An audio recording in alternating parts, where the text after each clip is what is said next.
Arvola here. Today I want to talk to you about writing a comparison essay.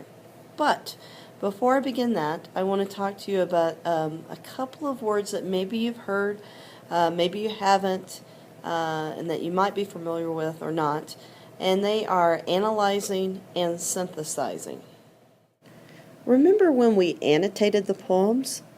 We picked it apart, looking for words we didn't know, figurative language, the main idea, the theme, any symbolism, any characterization, any information we could gain by utilizing text features. When we did this activity, we were analyzing the poem.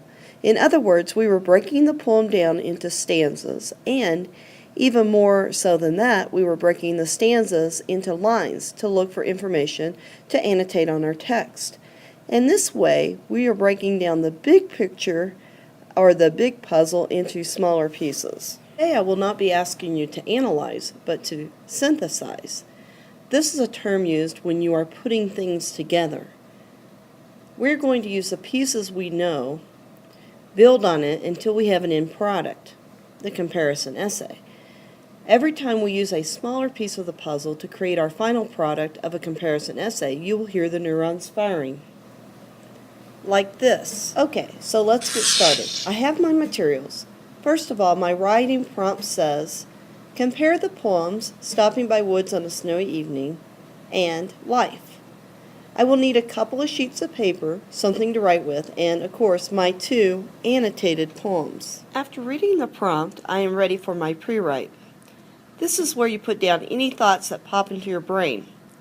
Some students think this can be skipped, but I don't recommend it. Even adults, before planning a birthday party or big project, will do some kind of pre-write, some kind of note-taking or jots to help them build on. Since I am being asked to do a comparison essay, I immediately think about creating a Venn diagram for my pre-write. Venn diagrams look like this. I have labeled one circle, Stopping by Woods, and the other circle, Life. When doing a comparison essay, it's best to start with the similarities on your Venn diagram. There should be 3 similarities listed. This is going to help you when you create your thesis for your paper, your 3-point thesis. In coming up with your similarities, be sure not to oversimplify your responses. Responses like, both text or poems, or both are written on a white sheet of paper, or both have stanzas, just doesn't make you seem like the brightest star in the sky. And we want you to shine. So take some time and have thought-provoking similarities. I will admit, this is hard sometimes. Now I have my 3 similarities. I managed to get these similarities from my annotated poems. That's something you do before you begin your pre-write, is to annotate poems.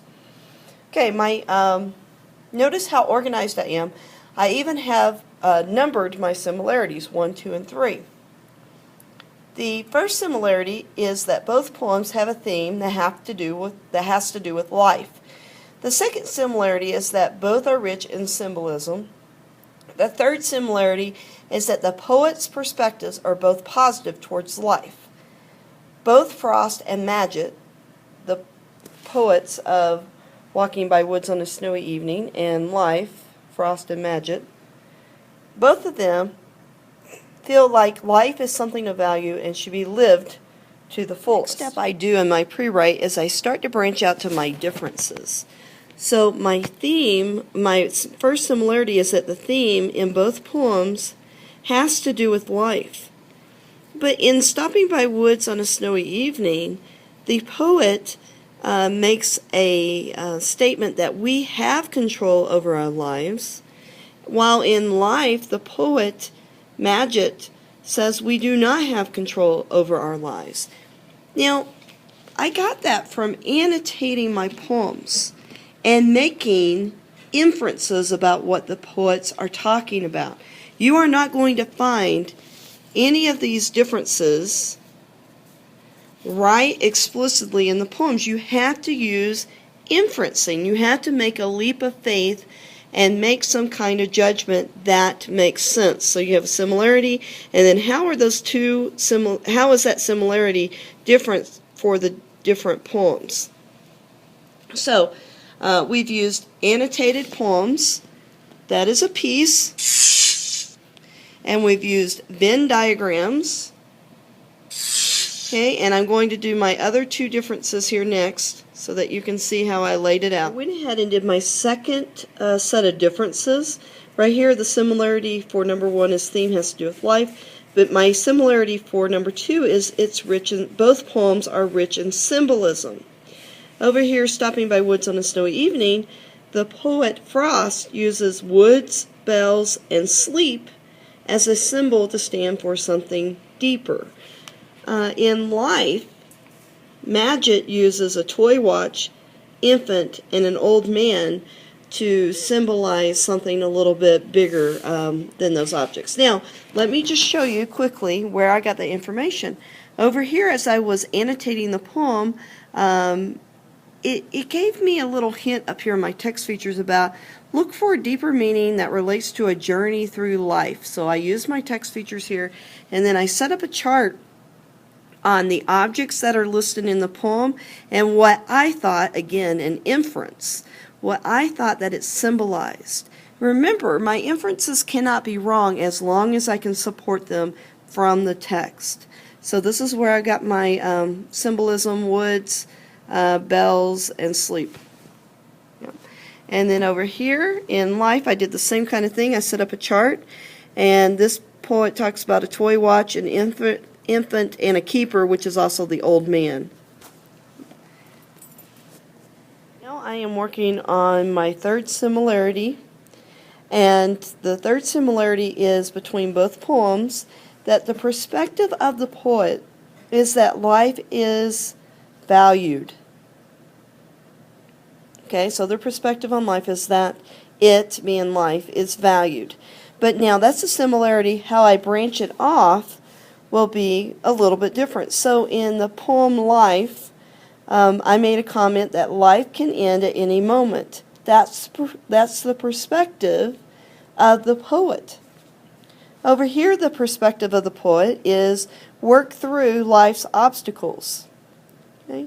Again, these are inferences that I'm using, and if I can support it in my essay, then I cannot be wrong. Now that our Venn diagram is completed, the next step in writing your comparison essay is to come up with a thesis. You are going to, remember, the thesis is what the paper is about, the subject of the paper. And you're going to take your thesis right from the section of the similarities. So I came up with this thesis that both Frost and Madgett write poems that has life as a revolving concept with regard to theme, comma, that's number 1. Both use rich symbolism, and both share positive perspectives regarding life. 1, 2, 3. I like to have this all in one sentence. Now, some of you who like shorter sentences might say that's a run-on sentence. It really isn't. It's just a lengthy sentence. But I do want to make sure that when I get into this kind of situation that I'm using what I call parallelism in my writing. So both write, and that's in the present. And then my second point, both use, so both write, both use, and both share. So that is writing parallel so that I remain in the same tense even though I'm talking about 3 different things. Now that I have my thesis put together, I am ready to begin writing. When I go to writing, I have to come up with how am I going to start this essay. And I start with something a little bit interesting. We do call that a hook. Poetry is an enigma, a puzzle within a puzzle. You know, there might be some debate on how interesting that hook is, but we wouldn't want to start the paper out with, I'm going to tell you about 2 poems. That's boring. After my hook, I make a transitional sentence. 2 examples are Stopping by Woods on a Snowy Evening by Robert Frost and Life by Naomi Long Madgett. This is a transition sentence which is going to connect my hook with my thesis. So remember, I've already created my thesis. So let's just go on. And then I insert my thesis. Both Frost and Madgett write poems that have life as a revolving concept with regard to theme. Both use rich symbolism and both share positive perspectives regarding life. All of this is my introductory paragraph. So I have used the concept of hook, the concept of a transitional sentence, and the concept of thesis to create my introductory paragraph for my comparison essay. So far I have my introductory paragraph written. I am ready for the first paragraph of the body. And I get my topic sentence of the first paragraph of the body from my thesis. So I go back up here to the thesis, and I talk about how both Frost and Madgett write poems that have life as a revolving concept with regard to theme. So down here, I put both Frost and Madgett revolve the theme of their poems around life. I reworded just a little bit, but pretty much it is exactly as I have it up here as a thesis. Now what I'm going to do is now I'm going to start doing the contrasting.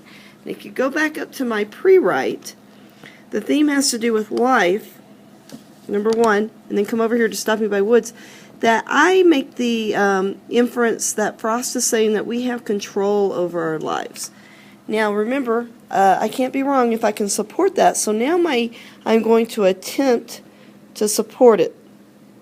Okay, in Stopping by Woods on a Snowy Evening, Frost gives hints that humans have control over their lives. He makes this premise through symbolism.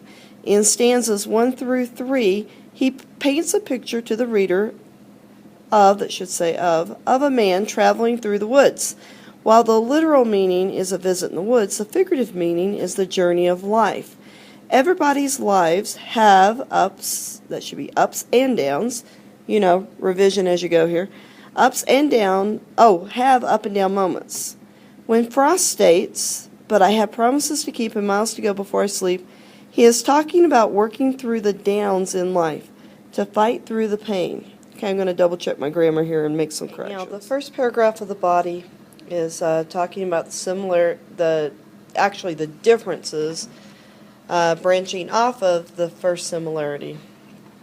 And I color-coded this because really what you do after you set up your paper is you're getting into a race type of situation. So both Frost and Madgett revolve the theme of their poems around life. That's the topic sentence that is taken from my thesis.